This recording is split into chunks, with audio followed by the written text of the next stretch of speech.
A very good morning on this beautiful Thursday, where here at Family Matters we speak or talk about matters, relationships. We unpack a lot of issues, on marriages and all that. But today is a special one. It is a day that we hold space for an urgent and difficult conversation for our nation. It is about relationship between our police service and the youth or the citizens or the public.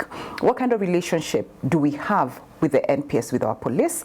What kind of, is there trust really? Can we rebuild trust between the public and the police service? So it is a very important conversation that we need to just have it for healing, for pacifying this country, for forgiveness, for us to move forward. And this morning we are at a crossroad. The country is mourning, the country is bleeding. So what is the way forward? I'm super delighted to be hosting two amazing people who I think are key in this conversation. One is a young lady, a Gen Z, who is also a communication strategist. She's also a security protege, as young as she is, so she knows matters. She's good on matters security, but there's also the expert himself.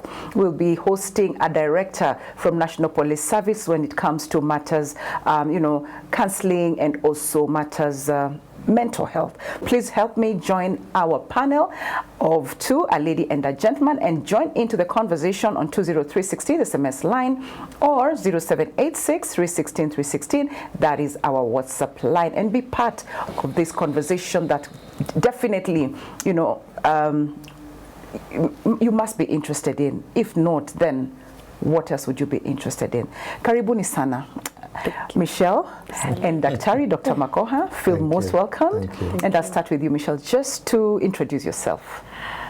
Okay, thank you so much for having me. Good morning. My name is Michelle Kabucho. I am first and foremost a strategic communications consultant and a security protege.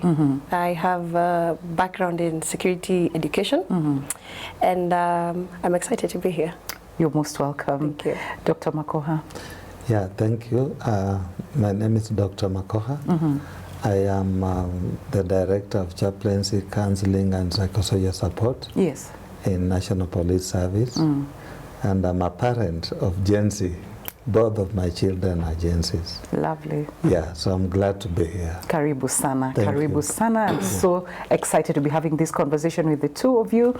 And probably I'll start with you, Michelle, in terms of, do you think, because our topic for today is about rebuilding trust, between the citizens and the police. Do you think that trust has been lost, and why? Sally, if I will be completely honest, I think the trust is gone. And I think it didn't just wake up and go away. I think it's been eroding slowly and steady with every show from the police, utterances, and even the situation on the streets. Every time we show up to the streets, I think the trust is gone. And very many of my peers will say that that is not possible to regain. I think it is. Okay. I think it will take a lot for us to get there. But I am 100% certain that the trust is gone. Okay. Yeah. I love what you've said, because you've said what you had to say, but then there's at least there's hope there. You've said you trust that it's work. It can be done, but there's a lot of work to be done. But I'm glad that you're starting from a point of positivity, which is great. Daktari, how would you describe the current relationship between the police service and the citizens of this country? Yes, the relationship currently not looking very good, but not a lot is lost, according to me, from my experience and the things I've gone through. I think that we still have some good space that we can engage in order for us to reconnect and move on as a country, actually as police and the youth. Yes. Okay. Yeah. And also I appreciate the fact that you actually agree that, the situation is not good, the relationship is not good. So Michelle, as a young woman, a young lady in Kenya, a Gen Z, on matter safety, how safe do you feel in this nation? I haven't felt safe in this country for a long time. And I think as a young woman, you're just generally predisposed to always be vigilant. Yes. And I remember my father used to tell me, first and foremost, safety begins with me. So before I trust someone else with my safety, I have to be the one doing it. Not because he was trying to teach me the negative ways of the world, mostly because he was trying to make me vigilant, aware of my surroundings. But now I feel like things have been heightened. Okay. I have to look twice before I cross the road. I have to be very, very conscious of what I post, where I post it from, and most importantly, I think with my surrounding, I'm forever looking for a Subaru at the corner. Okay. I'm just very wary. Even when young men are passing next to me, with all the stories that we've been hearing on the TV, on news and everything about rape, I'm just very, very conscious. I actually prefer just staying indoors. Okay. When I really have to leave, then my anxiety levels are through the roof. Oh, yeah? Yeah. Okay, and I think from what you're talking about, it's about the aggression, probably, the perception or, you know, that the police are aggressors and not, you know, protectors. And I don't know, Dr. how I would respond to that, this perception that people have that the police are just aggressors, they're out to harm us, they're not protectors. How would you respond to that? In the first place, I want us to look at how we have viewed police, our attitude towards police, from not in the recent past, but in the far past, from the colonial, pre-colonial period, colonial period, and then after, of course, independence. Right.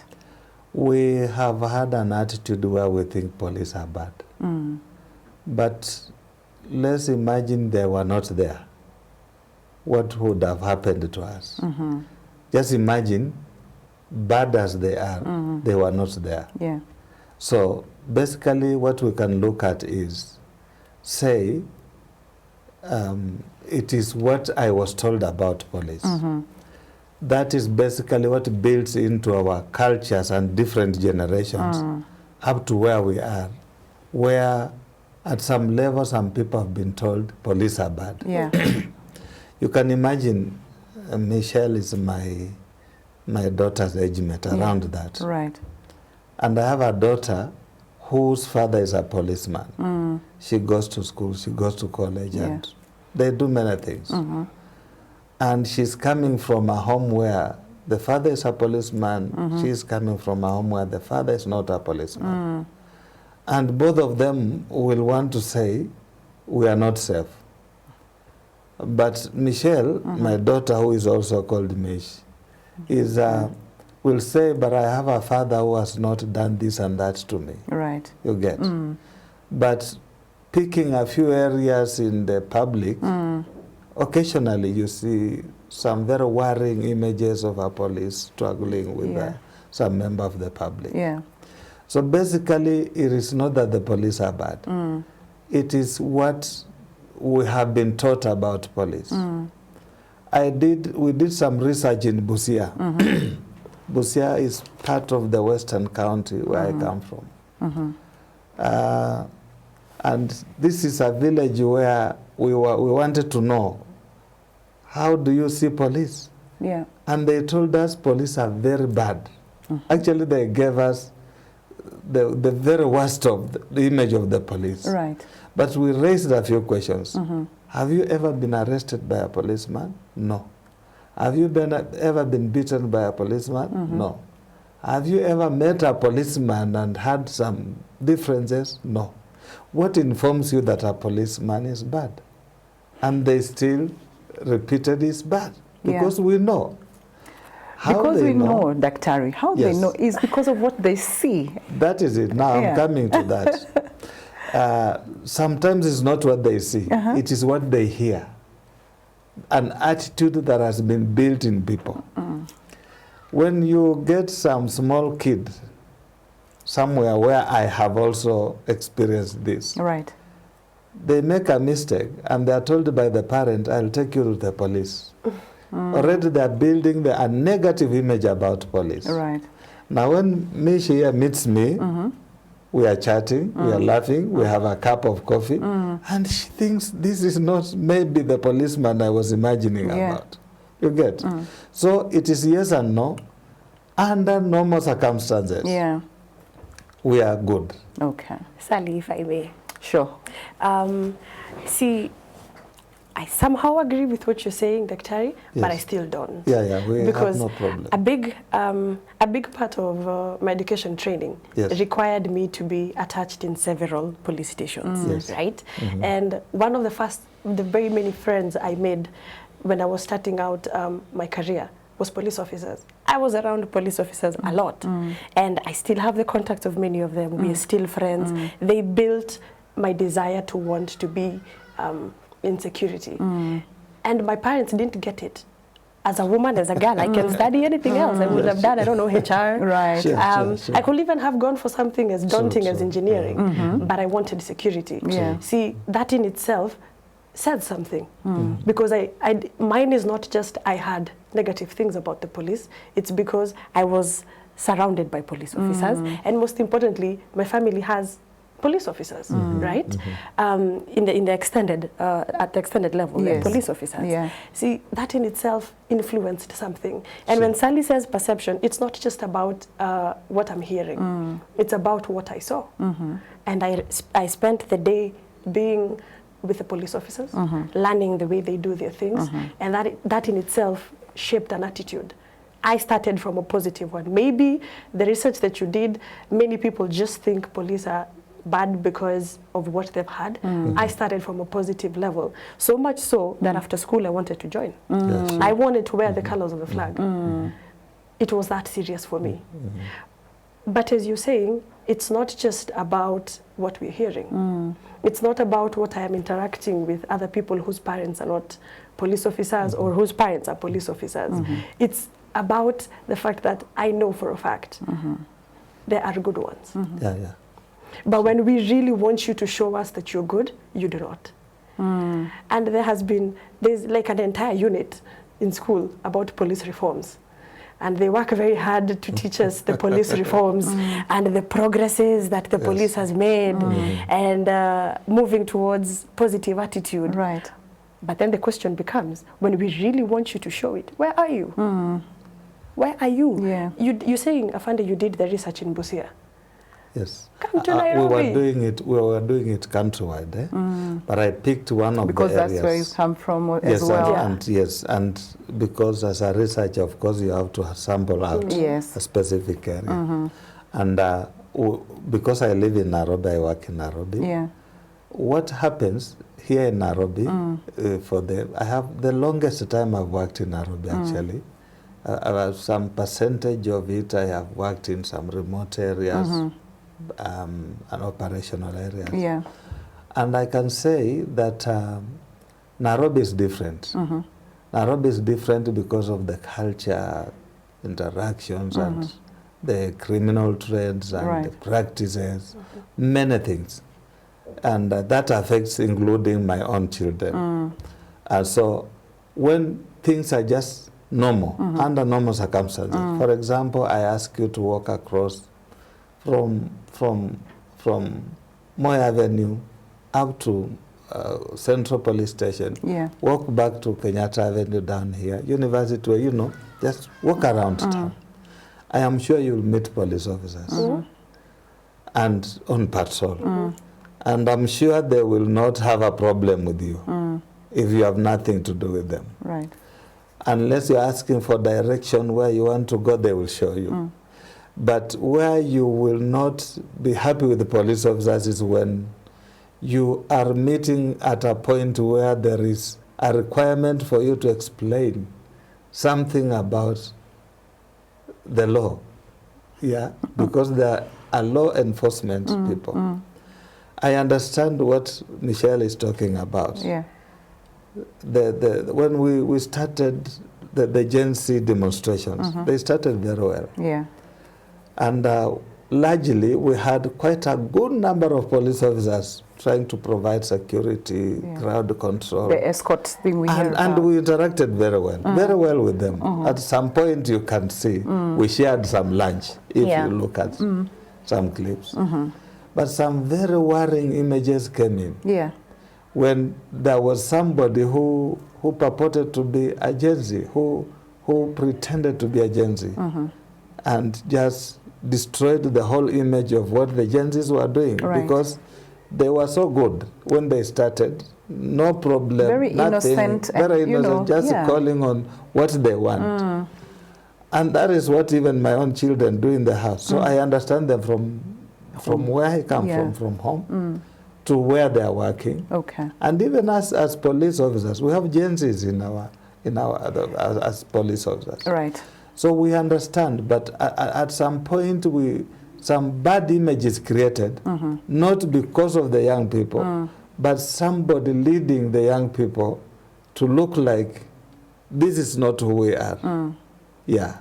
But I think we'll get to that if we may shift gears to exactly what is happening in the country right now, or has been happening, especially during the protests. We've seen a lot of, force, excessive force being used on these young people. We've seen goons in those, in that setup of protests. And so even as we speak about that Daktari then, how do you hold these police officers accountable? Because we've seen those ones who are using excessive force. And like you're saying, these children are just, told. But I think even from what Michelle is saying, also what they see.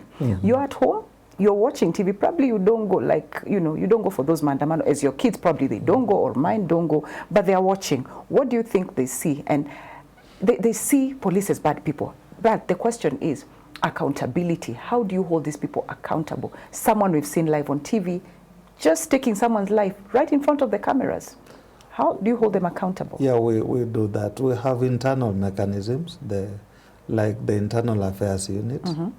You don't do that and go scot-free. None of them has done that and gone scot-free. Okay. We make a follow-up because in a group of 9 police officers, there is a supervisor. You may not know. You may not see the supervisors. The supervisor may not reprimand the officer on the spot. Yeah. But there is a language you use to ensure that we talk to them to retreat, not to do what they are doing.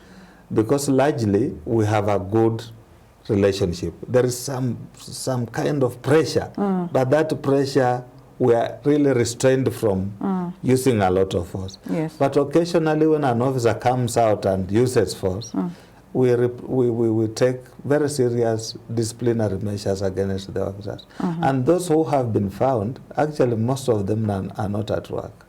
Either interdicted, taken to court, still going through a court case, or some of them have been suspended because we actually, our work is to protect the public, starting from the youngest to the oldest, and even foreigners and everybody, because our duty is public safety.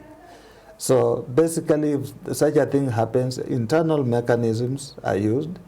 We also have the Oversight, Civilian Oversight Authority, which is the IPOA. It's working very well with us. And then we also have given an opportunity to the civil society to point out if there is a problem. If there is a problem, they point out. At some point, they go to excesses of kind of, they want us to be a free society, a laissez-faire society, where you do what you want. You know, in the Bible, remember, in the book of Judges, people did what was right in their own eyes, and they felt good. But at the end of the day, there was some judgment that was brought upon them. Okay. So we as a nation, when we see police, police are there to ensure you are safe, you are doing your business right, and you are enjoying, so that much as everything may not be perfect, at least you are feeling safe.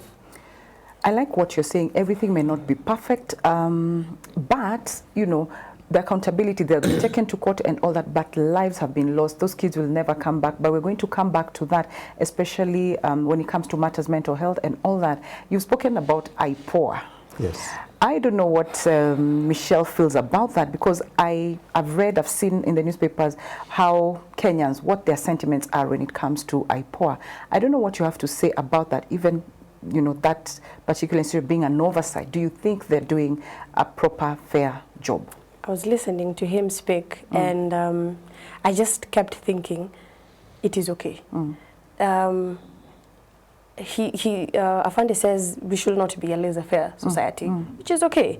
We're supposed to have at least some form of control, right? Which is okay. And the existence of the police, like you were saying, without the police, then there's chaos. So there's something called social control. So society enters into a contract, an unwritten contract, a non-verbal one, to ensure that the police are there for our protection, which is exactly what you're mandated to do. Unfortunately, the police today are in the business of covering themselves. And that is why we have these quote-unquote structures. So that is why when he's talking about internal mechanisms and IA, I actually was laughing in my mind, because I'm thinking, what do you mean there's the internal mechanisms? They're either interdicted or they are suspended or they are, I don't know, transferred to other places. But is it enough? Is it enough? What more would you like to see? Even when he's talking about IPOA, is it enough? Because what we have been seeing time and again, when, for example, the interdicted cases, and we are forever watching. Everything is just but a camera away. Someone is just holding their phone or a camera and they're recording everything, right?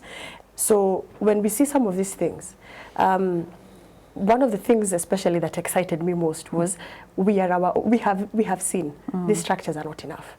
Yes, they are there, but they're just there. They're just structures. So that when it comes down to holding them accountable, they will say, no, but we have internal affairs, we have our own internal mechanisms, we have an oversight.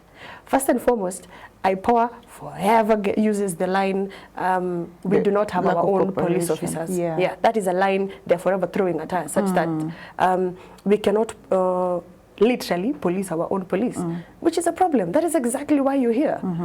And when he says internal mechanisms, I keep thinking, most of these internal mechanisms are prompted by the society itself. Social media is acting very nicely, and we are able to pick up on the people. We are the ones who are telling, I don't know if you've been seeing that on X, tunafanya kazi ya DCI, you know. So when you guys end up, do you think you end up doing a better job than the DCI? Oh yeah, we were able to, well, absolutely, yeah. No, but I really want to know, from what he has said, what would you like the police to do more or better? First and foremost, transparency.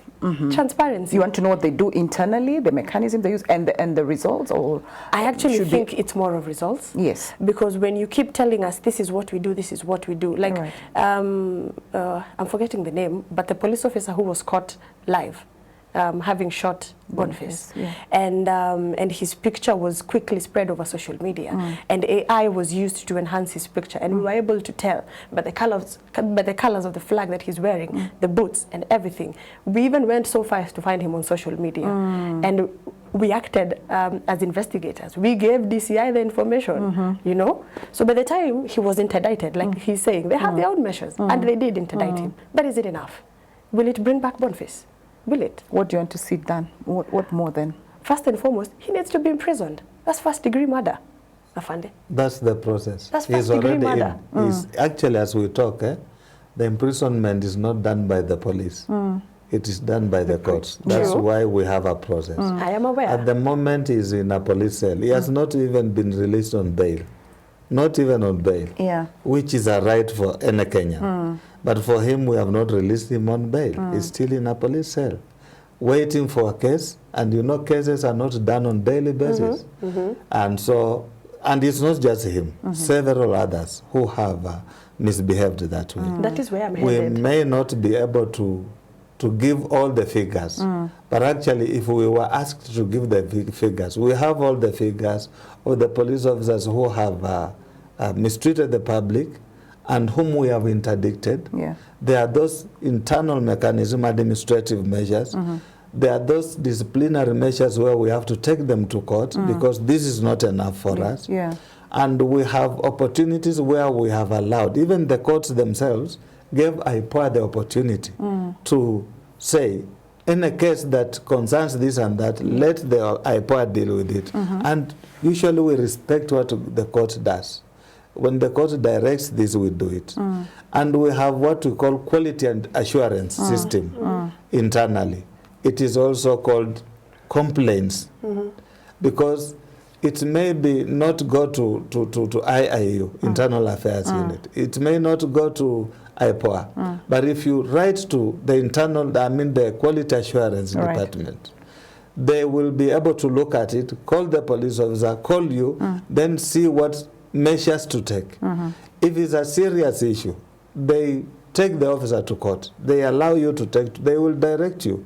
This is what you will do to take him to court. Okay. The other thing, there is what I will quote the former Chief Justice saying that we have private prosecutions, and that is allowed.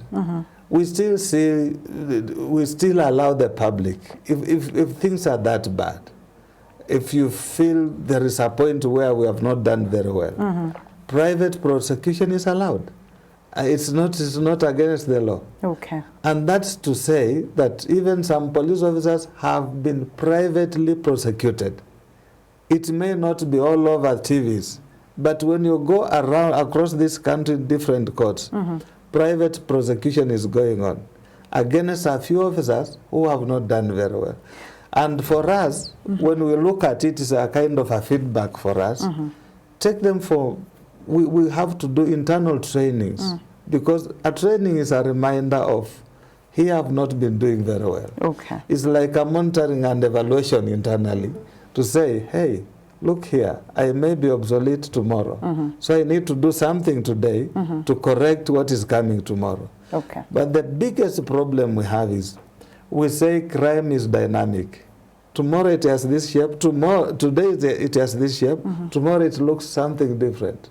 And the other day, so we keep updating ourselves, and you know, every now and then. Okay. Thanks to the young team of Gen Zs and many other groups that are communicating on social media. For us, it's a feedback. We will look at it and say, here we have not reached this point, here we have not done this and that.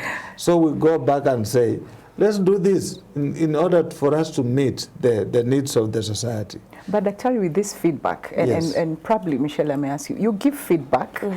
Is it taken into account? And you give us examples of probably some of the feedback you've given to the police, for example, especially in this protest thing, because we are actually trying to heal, to talk about restoring that relationship and building that trust. What are some of those things probably you feel as a Gen Zs, you've been able to tell the National Police Service or the leadership of this country, and nothing was done? You know, that frustrates you people, and you go to the streets. I mean, first of all, when we talk about feedback, and he says that the police look at it and they view it as feedback, I think it's intelligence collection. Mostly because the things that we tell them are being used against us. First and foremost, look at something like the right to picket. Peaceful picketing and demonstration, right? So we show up on the streets, there's violence. And when we say what happened is wrong, and when we say, for example, you've asked for an example. Let's use the Boniface story. When we ask for accountability, when we ask, hold this person accountable, and he says that they take the feedback, what are they doing with it? He mentioned that they don't have to publicize everything, and I'm asking why. We want to see results. And he says, Afande says there are very many cases of police officers who are being held accountable in their own way. Why is the evidence? We want to see the evidence. We want to see, because we're in the business of holding you accountable. We are not just going to the streets because we like to go to the streets. I'm very unfit, but I will run the entire day. And my feet will hurt the next day. You go for mandamano yourself? I have not missed a single mandamano. And my feet will hurt the next day, and my parents will keep laughing and say, hey, Jensi muko na nguvu, but I will be there. Not because I enjoy running, not because I didn't have anything else to do, but I will be there. Okay. When he says feedback, in my mind I'm saying, is it feedback or is it intelligence collection? Is it you taking that information and using it against us? Is it you listening to what we're saying and keeping quiet? Or when it comes to doing something, you're doing the exact opposite of what we want. Okay. Yeah. Wow. Yes. Probably just something short before we go for a short break. Yes, yes. I wanted to say, I think we have a very good relationship with this team. Only that something came in that made us not to have a relation, a good one. But from the beginning, we started very well. Yeah. So somebody took advantage of what they were doing and misused the intention. Because from when they started, everything was running on very well. Yeah. Until when we started having fracas here and there. So between us and them, I think the teams that are relating very well in this country, and after the break maybe I'll give some of the activities that we do together with them. And you realize that actually among the people we are relating very well. Because they are more police than us in the sense that when we are relating in those fields, they show us really what we need to be.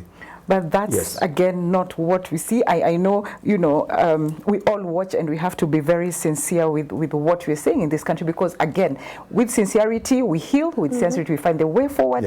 But, Dr. Ari, of course, I'll give you an opportunity to do that or speak about that.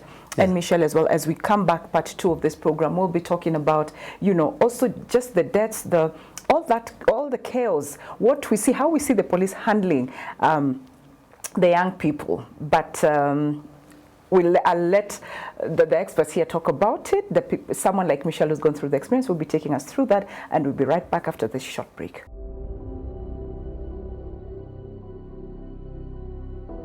Once, a man walked through a construction site. He watched 3 workers laying bricks. He asked each of them the same simple question: "What are you doing?"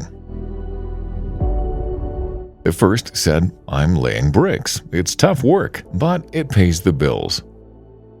The second replied, "I'm building a wall. It's just part of my job."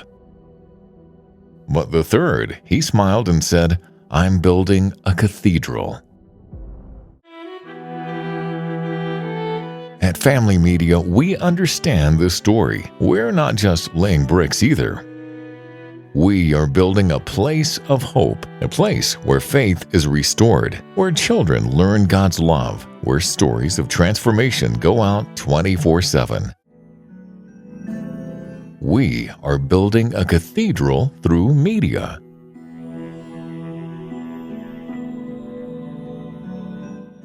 But we are not building it alone. You, our partners, are helping us lay every brick. Family allows us to be partners, whether you're giving 100, 500, 1,000, 10,000, a million, you can be part of the family. There's a need in today's world for people to hear this gospel, and there's no better space than media. Every gift, every prayer, every encouragement is part of something eternal. It will touch me every time you're told that you listen to it because somebody else gave. Some are called to be apostles. In that line of calling, we are also called to take Jesus to the airwaves. Thank you for seeing beyond the bricks. Thank you for seeing the cathedral. Thank you for choosing to build with us, soul by soul. Together, let's keep building with purpose, with faith, and with joy. Family Media, keeping Jesus on the airwaves. Right, welcome back to Relationship Clinic this Thursday as we discuss very important matters of national importance. We're talking about rebuilding that trust between the police and the citizens of this country, especially during this period that a lot has been happening in terms of the protests, our children dying in the streets, the police getting hurt, and all that. So we're having this conversation just to get to understand at what point did the rain start beating us? What are the solutions? Is it possible to heal, and is it possible to restore that trust and build a good relationship between the citizens and the police? But before we get into the conversation, then I think we can watch this clip just to see the kind of, during this protest or mandamano as it's famously called, what happens during this period when you see our police officers just, you know, probably taking a rest. They're like friends who fought and then they're just posing, waiting to see what happens or who goes first. I don't know, but there's that. So let's take a look at this clip as we analyze it with my panel in studio this morning.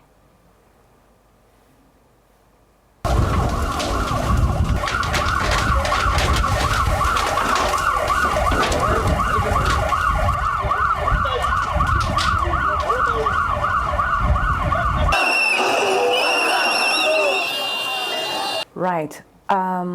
Michelle, let me start with you, then we go to Daktari. What have you picked from that clip that has just been played? First and foremost, I think we've seen two different situations, Right. two different existing scenarios. One, the police working with the people.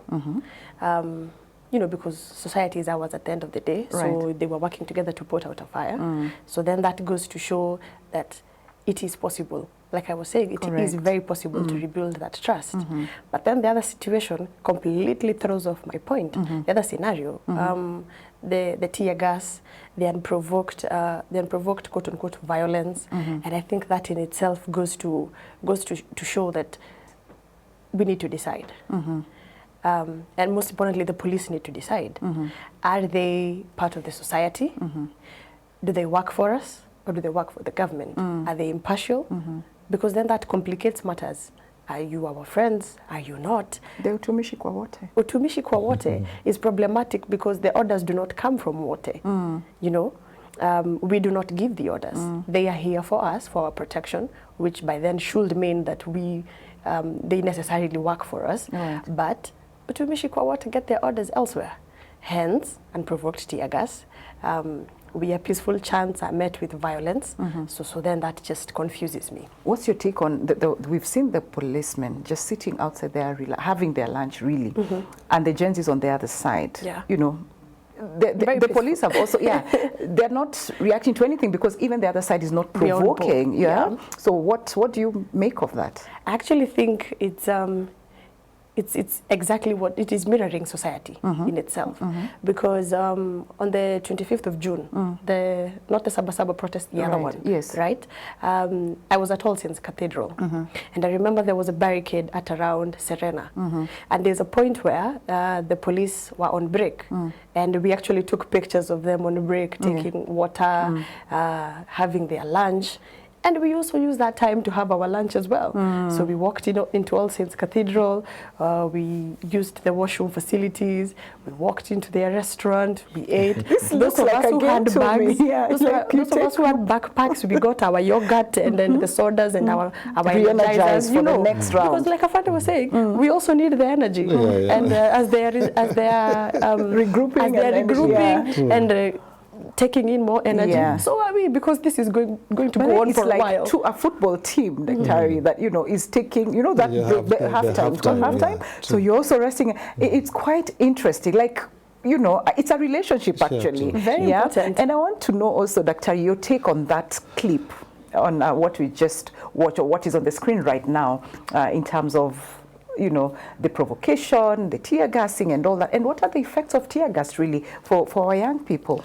Actually, it's not just for our young people, even on police officers, because they have nothing special to protect them. Which is why we enjoy giving them back to you. Yes, yes. And you don't even have to give back, because we walk in that smoke all through, all of us.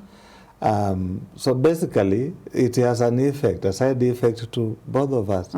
Not that is basically meant to repel them away, especially those who are rowdy, those who are dangerous. Okay. But the calm ones, they're not meant to receive the tear gas, because even as we know, when they are calm, they have no problem. They're just raising issues without becoming dangerous to themselves and the society, or the other people's businesses. Then there is no tear gas at that point. But when we see some danger where we need to kind of raise an alert that you need to withdraw or don't continue doing that, that is when we release a tear gas. And a tear gas The only danger with the tear gas is, among the few dangers is, if you smoke a lot of it internally, then you'll need some kind of treatment to, not a serious one. Okay. But it basically will cause you to feel some itches in your eyes and even the mouth, if your throat, for you to not to continue, aggressively doing the wrong things. So it is meant to calm you, to retreat you, so that we can do something else. Yeah. That's basically what it is. Okay, I can see Michelle smiling. That's not entirely true, Afande, because like I'm saying, we were at All Saints. Yeah. And after our little picnic, our little break, you know, they've had their break, we've had our break. The next thing that happened is that tear gas was actually lodged inside All Saints Cathedral. See, now they're calling the team back. So that's exactly, that was the question. Are you trying to bring us out? Or, because he's saying, when you're calm, there's no tear gas. But we were calm. No. In fact, we were full and lazy and tired and thinking, no, my legs hurt. I think my waist hurts a little bit. My back also has a problem. But we are here for the revolution. We have to keep, you know. So then the tear gas has been lodged inside. In fact, bullets were actually shot inside All Saints Cathedral. Daktari. Okay, what you had as bullets were not actually live bullets, eh? You understand? Because live bullets are not meant to be used at such a point. We will come to that. But they've been used. Yeah. I actually wanted to what finish. happens basically is a rubber bullet. A rubber bullet is not deadly. It's not deadly. It also depends on the distance. So basically, when you see a single tear gas being thrown in amidst the young people or a crowd, or a church, don't even mention a church alone, because some criminals run and hide in the church. You know that. That happens, and it has happened so many times. Yeah. So basically, where there is something that is has some criminal trends in it, some crowd that has some criminal trends in it, then it will be thrown. But if an officer, I am saying, if an officer throws a tear gas amidst people who are just calm, he is noted very fast. I told you we have, out of every 9 officers, we have a supervisor. Yeah. And this supervisor makes a very keen observation. When we have retreated, he points out, so and so, you are the one who threw the tear gas amongst people. I want to have a conversation with you. Administratively, is dealt with. We don't go to the social media and say, now, the one who threw the tear gas at the All Saints Cathedral when we were calm, because he disturbed both of us. He disturbed the civilians and even us, the officers. But I think that's the kind of accountability they want. They want to see the transparency she was talking about. We have done quite a lot. If you come to our records, and our records, we have our records all over, only that we don't display police records everywhere. But basically, we deal with those officers, wayward officers in such a situations. Rogue. Okay, when you pick cartridges, what kind of cartridges are you picking? Are you picking cartridges for live ammunition or for rubber bullets? Hold it right there, Daktari. Let's the live and there's this 12-year-old girl. Yes. In fact, my question first would be, what is our safe space? Because you say when we are out there in the streets, you know, these young people are there and doing their thing. If you're in this, there's high chances of you. There's a high chance of you being shot or whatever, right? But this is a young girl in her mother's home, a humble abode. All right. And probably we can just watch first what the mother has to say about that particular incident. Then we talk about the live bullets and how that girl died.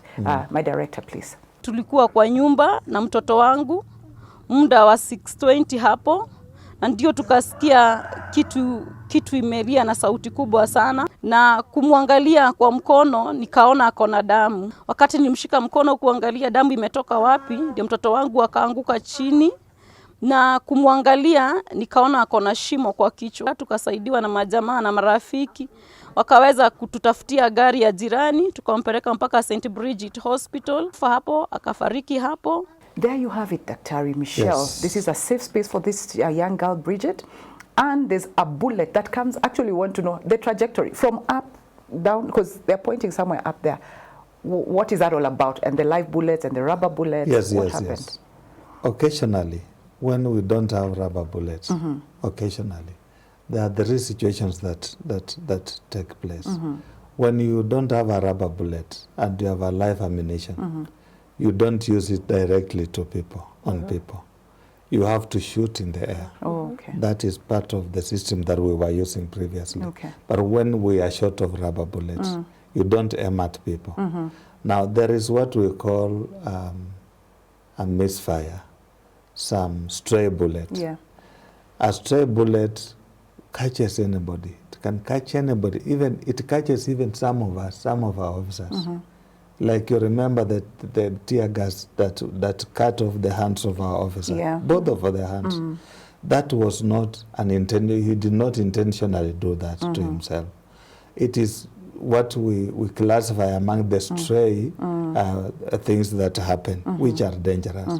So first, our condolences and sorry for whatever happened, because that's our future. That kid is like my own child. Right. Yeah. And so we are sorry for that. But I want to say that was not an intentional bullet aiming at a small child. But however, whatever the case may be, we still take action against an officer who shot, because you are trained not to shoot live at an innocent person. A live bullet, we are trained not to do so. Secondly, we are trained on safety precautions of your firearm. Okay. So meaning that if you shoot, even if it's a stray bullet and we get you as the one, you have to face the music. Because the point is, you are supposed to ensure safety precautions of your rifle or your firearm. Okay. So basically, much as that happened, it was not intentional for me. I know it was not intentional. If it was, several other people would have been shot there. Okay. Yeah? Yes, if it was. Because of time, Yes. then probably, I don't know if you have any rebuttal on that, Michelle? I'm conflicted with what Afande is saying. I agree, mistakes do happen. Right. And in as much as he's talking about training, and my mind is actually not just with the parents, but with the girl herself. Yeah. And I am imagining what was going through her mind as she is feeling the pain that she is, because that must have been a brutal way to die. I can imagine, for example, something as simple as tear gas. Yeah. Last year during the protest, the finance bill protest, I remember on 20th of June, I inhaled so much tear gas I actually had to be in hospital. And the doctors kept laughing and they said, hey, Gen Z, nini is ulipewa, because they had to keep me in hospital for a couple of days. But something as simple as that, and I remember feeling so weak. But my mind and my thoughts are with that 12-year-old Bridget. And I'm thinking, she's not just somebody's daughter, sister, niece or something. She is, first and foremost, she is. And I'm thinking, now that she was 12 years old, she is on the cusp of higher education, and she has all these dreams and hopes and all those things. Yeah. And now she is feeling herself dying. I don't know what to do with that information. My thoughts are with her. Okay. Dr. before we get to the court orders, because we've had so many court orders in terms of even those things for barricading, the police coming out with masked faces and all that. Let's talk about you're in the mental health. Actually, you had the mental health department at the NPS, isn't it? Yes, yes. Do you think there are many cases of probably mental health challenges with your officers, and what are you doing about them? Because there are things that we see and you're like, this cannot just be normal. For example, you see a police officer actually trying to go and shoot that shoot to kill thing, or at very close range, and then there's this other one who's probably sober, quote unquote, who comes and tells them no. Do you have many of those cases, and what are you doing to just support then those officers, if at all you have? Yeah, we have a few cases. I will not say many. Yeah. I will say a few cases. but we support the officers. Apart from prosecuting you, we provide some mental health support, like some counseling. Okay. What was really happening? What caused you to shoot? When you're seated with the officer, he will open up and tell you too many things. Maybe this officer reported to work when he had a problem at home that was really burning. Yeah. And not just one problem, maybe several. And so that causes him to misbehave, but he has to face the law. Much as he's facing the law, we provide some support so that he knows that he's facing the law, but not everything is lost. Because even our own officers, apart from shooting members of public, some of them have shot themselves. Yeah? Or even their seniors. Or their seniors and their family members. Yeah? It is because actually they have quite a lot they are handling. And what they are handling is not as cheap. Okay. I say, as a police officer, basic police officer, a Form 4, and who has gone through training, I can say he works more like more than a professor thinks. Because you have to make a judgment between separating a criminal from the right person. If you have the decision to shoot comes now, you have made a decision, you are shooting. And here are a few criminals and a few innocent people. And you want to ensure that you separate the criminal from the right person so that your shot finds the right person. That requires a lot of mental balancing and yes, you accurate. need to really balance. At the same time, the kind of bashing that we receive from morning to evening, at night, every moment, the kind of bashing that we receive from the public, if we were to hold it from that point and say, now we are burning down, without support from mental health department, the directorate, we would not be having very good officers. Because much as the problems are increasing, it doesn't mean that they are not increasing on police officers. If you are talking about the economy, it's also on a police officer. You are talking about lack of this and that, it's also facing the police officer.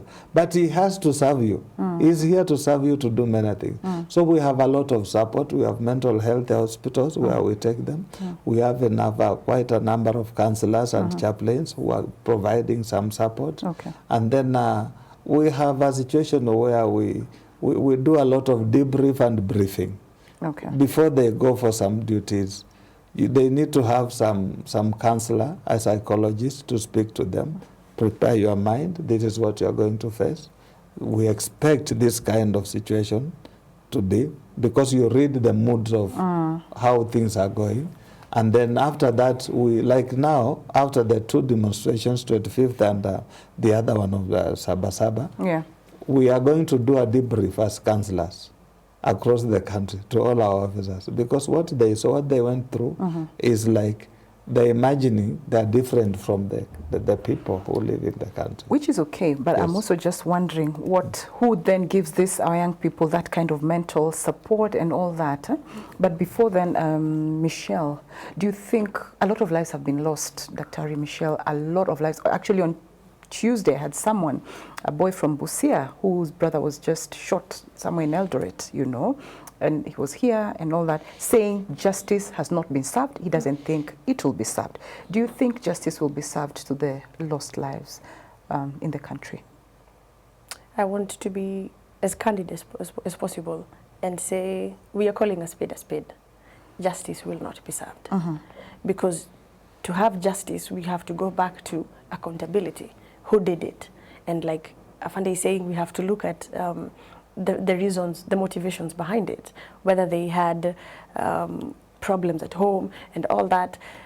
Justice will not be served. Because that is the country that we are in today. First and foremost, the rate at which some of these things are happening is too fast. We've not even gotten justice for the Kware killings.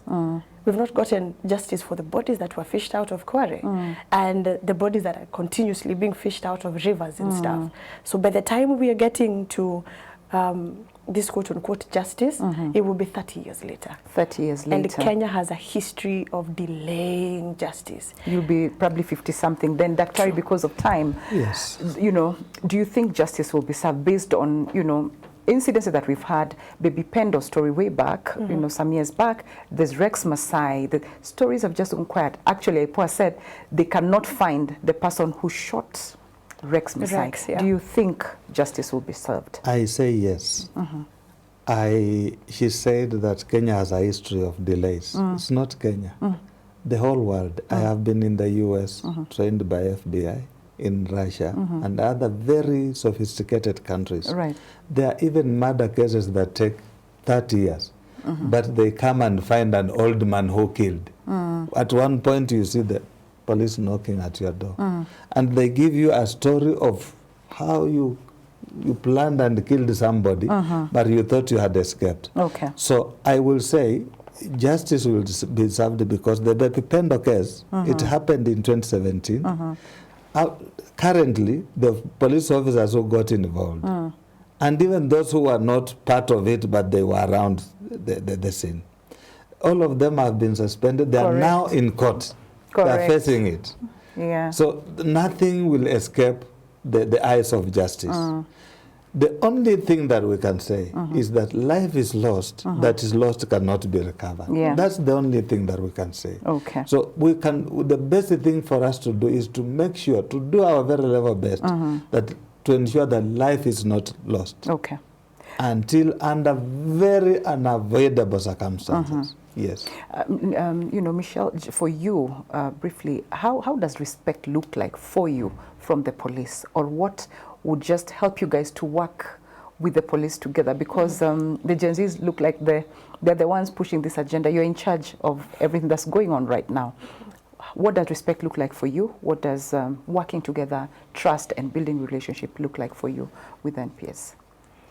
I'd say, first and foremost, truth and justice seldom walk the same corridors. Okay. And that is our problem. That is why we're here. That is why we have this us versus them thing. So respect and all of this would start with accountability, truth. Okay. Show us some of these things. Do not get shrouded in bureaucracy, that's not the way the police work. Okay. That is not how we've done things in the past. Be as transparent as you can. Okay. Because we are being transparent. We are bringing the party to the streets. Right. And we are telling, even as we're fighting for our problems and as we're having fun, this is what we are saying. Okay. This is what we are crying for. Show us some of these things. Any strategies to probably hold back now and re-strategize, use a different strategy, because too many lives have been lost? Too many you know? lives. Yeah, so are you guys as Gen Zs looking at better ways or different ways of handling or making your points known to both the leadership of this country and also to every other person concerned? I think we call this a spade, and we take the bull by the horns, and it would be very important, for example, if we do not just get caught in us versus them. Afande, why not go on the offense? Not reacting all the time, tear gas and live ammunition. Go on the offense. Ask us to come and sit with you. Like you're saying, you guys have all of these spaces for the young people. Why not go on the offense? Call the young people and say, as the National Police Service, we have had this and this. So we would like to have this forum to hear from you. And not just hearing. Come And back to us action again. Give us feedback and say, this is what we found out from what you said, and this is what we're doing. So just having a conversation, probably the dialogue that I had one of the leaders talking about is starting right here. That dialogue is important. That communication, what you're saying is important. And communication must have what? Feedback. It must have feedback. And I love that. Because of time, probably I may be rushing a bit. But Daktari, let's talk about the courts. You said you respect the courts. Yeah, we do. And a lot of these things happen. You take the so-called killer police and all that, our young people in there.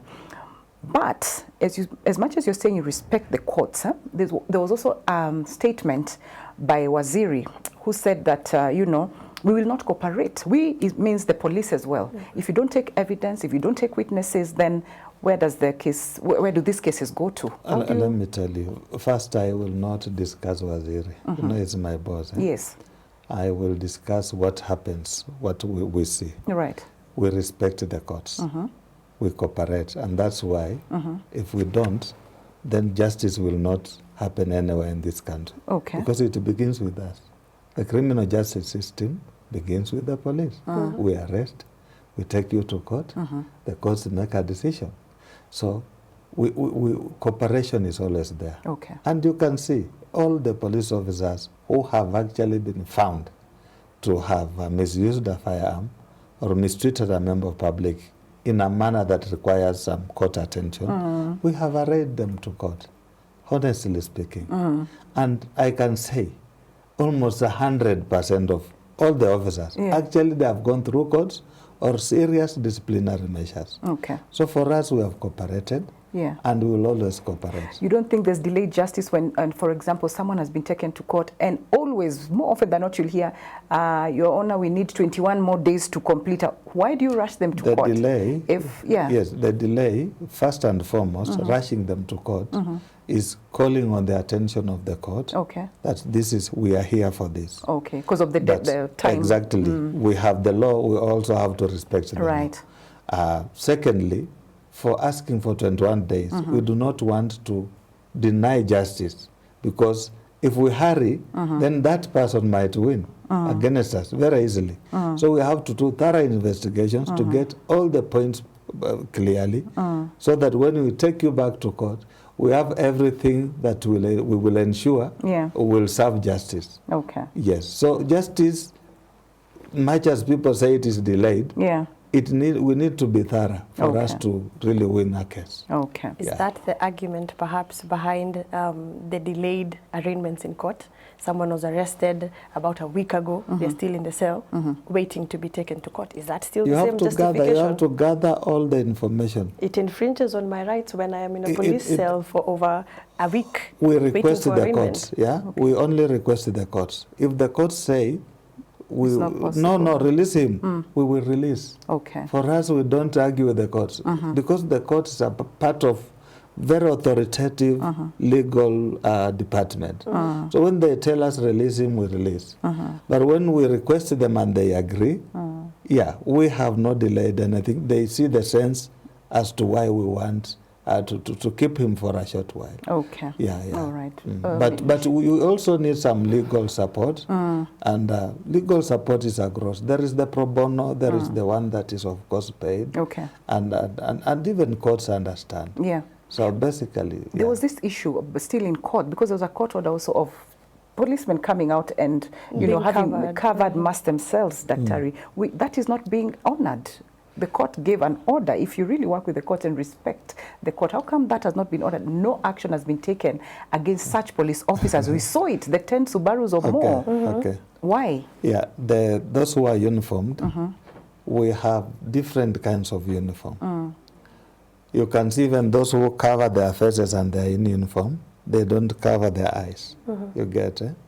Basically, some of them will have that scarf. It's a uniformed scarf. It's a uniformed one. It is not picked from the street or bought in a shop. It is not because they want to hide themselves. But some of them also have health issues, and they're still working. You get? So they have to cover their nose so that they can not breathe in the tear gas. Doctor, the 10 Subarus, all of them. I want to raise this issue properly. So those, apart from the 10 Subarus, right. And the 10 Subarus, were they in uniform or in civilian? Civilian. If they were in civilian, then a civilian can cover everything. Okay. Are you getting the point? And another thing that I want people to know, uniform, the police uniform, is not uniform as in the formal one that you see today. I can put on that dress, and it can be my uniform at a certain point of time when I want to do some work. Okay. I can even put on a religious regalia, look like a reverend, when I want to get very important information. So we cannot be restricted. Even when the courts say that, they are endangering themselves. You go to the Supreme Court here, and you'll see we require people who are in civilian, some of them even who look like they are convicts, but they're getting some important, that's security. Right. So security is not a one-line thing. You are saying, put on uniform. and we put on, we will be endangering the country. That is true, but that masking bit, I think that would be a discussion for another day. But also let's remember the uniform now, even the police, some of them I'm sure are scared even to wear this uniform outside. You don't want people to know I'm a cop because of that animosity. So let's, as a country, try and just find the way forward. I may not give you an opportunity to, would you like a parting shot of 20 seconds? Okay. Yeah. My parting shot of 20 seconds is as simple as I want to throw a challenge to them. Make a decision, Afande. As the police officers, are you with us? Or are you against us? Because you've clearly shown you cannot be because impartial. we're still going to have more protests. Are you saying that? Yes. Okay. Daktari, how will you handle that? Briefly, now that's the end of it. I would want to say that we as Kenyans, regardless of police or civilian, let us follow the law. I will always quote the cooperative bank where they say, we are you.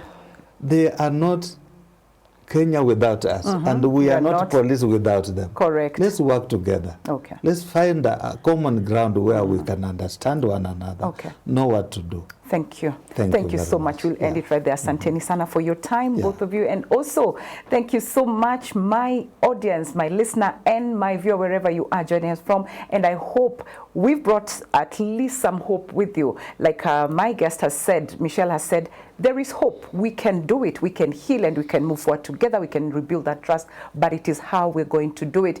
And as well, Daktari has agreed that indeed we can go back to where we used to be, working together and rebuilding this relationship. How it's going to be done, then it's up to you and I, because security, or safety rather, starts with you and me. Thank you so much for being part of this conversation.